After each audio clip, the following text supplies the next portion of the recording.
এই মুহূর্তে সবথেকে বড় খবর, এনআইএ গ্রেপ্তার শওকত মোল্লা। এনআইএ তদন্ত, শওকত মোল্লা এবং তার ছেলে গ্রেপ্তার হয়েছেন। শওকত মোল্লা, তাকে দেখা যাচ্ছিল না।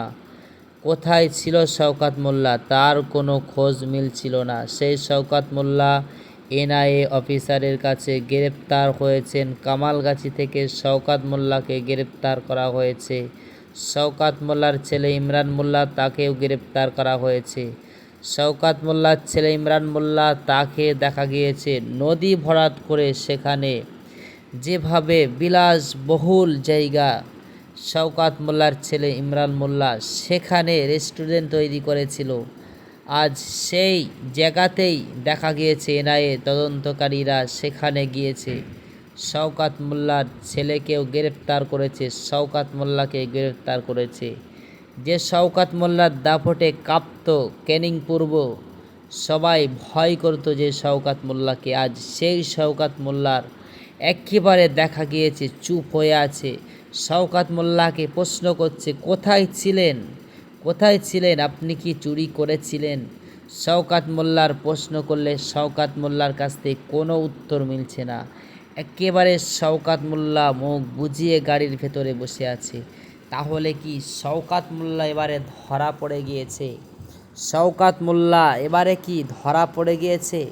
যে শওকত মোল্লার দাপটে কাঁপত ক্যানিং পূর্ব, যে শওকত মোল্লা যেভাবে আপনারা দেখেছেন নওশাদকে ফেরানোর জন্য শওকত মোল্লা ক্যানিং পূর্বে থেকে চলে এসে ভাঙড়ে ভোটে দাঁড়িয়েছিল, সেই শওকত মোল্লা নওশাদ সিদ্দিকীর কাছে হিরে শওকত মোল্লা একেবারে ঘরে ফিরে গিয়েছে। শওকত মোল্লা, তাকে কিন্তু জনগণ ভোট দেয়নি। শওকত মোল্লা আজ এনআইএ তদন্তে গ্রেপ্তার হয়েছে।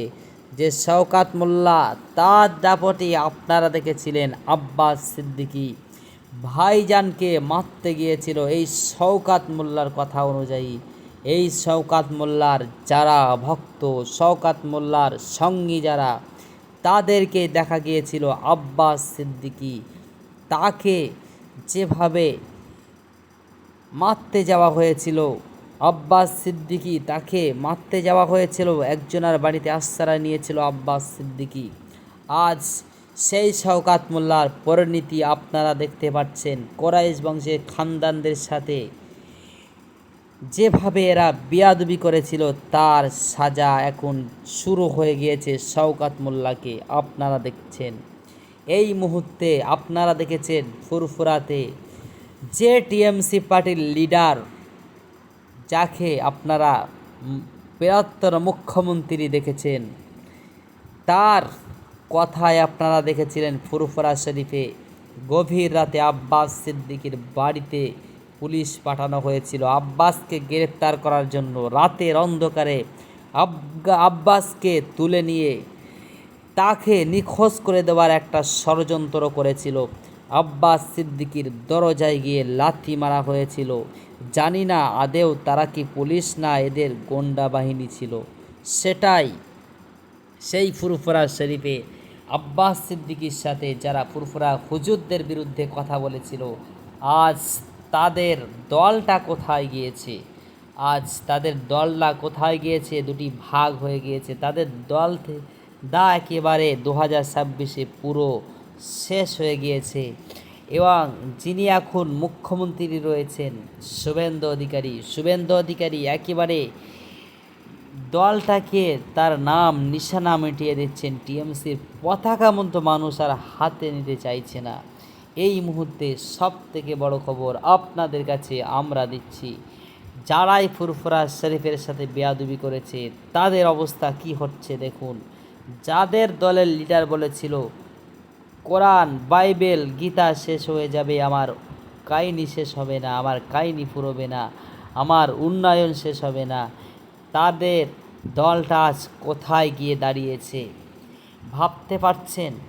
অহংকারী করার সাজা কেমন শুরু হয়েছে। টিএমসির নেতা কর্মীদেরকে আপনারা দেখতে পাচ্ছেন, কেউ গলায় দড়ি দিয়ে মরছে, কারুর দড়ি বেঁধে, মাজায় দড়ি বেঁধে গ্রামের রাস্তায় ঘোরানো হচ্ছে।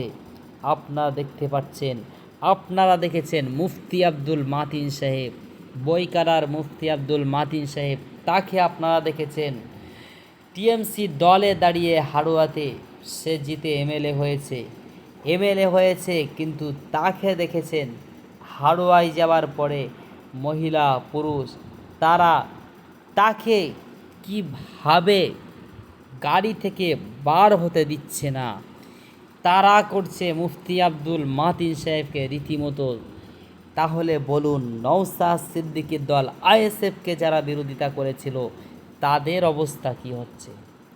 এই মুহূর্তে সবথেকে বড় খবর, এই মুহূর্তে নওশাদ সিদ্দিকী বিরোধী দলনেতা হয়ে দাঁড়িয়েছে। এই বিরোধী দলনেতা নওশাদ সিদ্দিকী তাকে কত কথা শুনিয়েছিল এই মুফতি আব্দুল মাতিন সাহেব। তার একটি বক্তব্য আপনাদের কাছে বলতে চাই। তিনি যেভাবে এই লক্ষ্মীর ভাণ্ডার নিয়ে যে কথাগুলো বলেছিলেন, স্বাস্থ্যসাথী, এইসব মমতা সরকারের যে প্রকল্প, এই বিষয়ে কথা বলেছিলেন যে মমতার যে টাকা মমতা দিচ্ছে, এই টাকা কি মমতা তার বাপের ঘর থেকে দিচ্ছে? এই টাকার প্রতিবাদ করেছিলাম আমি, তার হোয়াটসঅ্যাপে এসএমএসও করেছিলাম কিভাবে এই টাকা সরকার দিচ্ছে, কোনো উত্তর পাইনি। সেই মুফতি আব্দুল মাতিন সাহেব সেই কথা বলার কারণে আজ তাকে ঘিরে বিক্ষোভ হচ্ছে। তিনি জেনে বুঝে কথা বলেননি, তিনি আন্দাজে কথা বলেছিলেন। যেই জনগণকে যে টাকা দিচ্ছে লক্ষ্মীর ভাণ্ডারের টাকা, এই লক্ষ্মীর ভাণ্ডারের টাকা কাদের কাছ থেকে নিয়ে দেওয়া হচ্ছে? এই জনগণের কাছ থেকে, জনগণের ট্যাক্সের টাকা নিয়ে এই মানুষদেরকে লক্ষ্মীর ভাণ্ডার মহিলাদেরকে দেওয়া হচ্ছে। এইগুলো তিনি না জেনে শুনে তিনি যে কথাগুলো বলেছিল, আজ তার সেই কথা অনুযায়ী আজ তাকে ঘিরে বিক্ষোভ করা শুরু হয়েছে। তাই কথা বলতে হয় ভেবেচিন্তে। সরকার ট্যাক্সের টাকা নিয়ে দিচ্ছে, এই যে অন্নপূর্ণ ভাণ্ডার দেবেন, যিনি মুখ্যমন্ত্রী হয়েছেন শুভেন্দু অধিকারী, এই টাকা কি তিনি নিজের কাছ থেকে দিবেন? এই টাকা জনগণের ট্যাক্সের টাকা নিয়ে, সেই টাকা নিয়ে দেওয়া হবে মহিলাদেরকে 3,000 টাকা করে। তাহলে কেন আপনি এই কথাগুলো বলেছিলেন? আজ আপনার পরিণতি কি হচ্ছে? আজ আপনার বিরুদ্ধে মানুষ কথা কেন বলছে? আপনি ছিলেন ধর্মগুরু, আপনি যখন ধর্মগুরু ছেড়ে দিয়ে রাজনীতির পথে নওশাদ সিদ্দিকীকে তার দলকে শেষ করার জন্য আপনি গিয়েছিলেন, যেভাবে টিএমসি পার্টিতে নাম লিখিয়েছিলেন, আজ আপনাকে ঘিরে বিক্ষোভ হচ্ছে। আপনাকে কি দেখতে ভালো লাগছে? আপনার ভক্তদেরকে দেখতে ভালো লাগছে? আপনিই বলুন, আপনি যে সুখে ছিলেন, শান্তিতে ছিলেন, সেই শান্তি কি আপনার আছে? আপনার কি রাতে ঘুমটা আর হচ্ছে? না আপনি চিন্তায় আছেন, কখন কোথায় যাব, সেখানে আমাকে মারধর করতে যাবে, আমাকে আটকে রাখবে? আপনার মাথার ভেতরে এটাই কিন্তু হচ্ছে। আপনি যেভাবে ছিলেন, আপনি ভালো জায়গায় ছিলেন, আপনার ভালো জায়গা ছেড়ে দিয়ে আপনি শুধু নওশাদের বিরোধিতা করার জন্য আপনি রাজনীতির ময়দানে এসেছিলেন। আপনি নওশাদকে, তার দলকে শেষ করার জন্য আপনি রাজনীতির ময়দানে এসেছিলেন। কিন্তু আজ আপনার পরিণতি কি হচ্ছে আপনি একটু ভাবুন। এখনও সময় আছে। বিধায়কের পদ থেকে ইস্তফা দিয়ে যেভাবে আপনি ছিলেন, দিনের খেদমত করছিলেন, সেইভাবে দিনের খেদমত করুন। আপনার সম্মান, আপনার সব কিছু বজায় থাকবে। তা না হয় এইভাবে যদি আপনাকে ঘিরে বিক্ষোভ করে, তাহলে আপনার যারা ভক্ত রয়েছেন তাদের মনটা কেমন হবে? আপনার কথা ছাড়ুন, তাদের মনটা কী হবে? আমাদের এই ভালো কথা আপনাকে ভালো লাগবে না, কখনোর জন্য লাগবে না।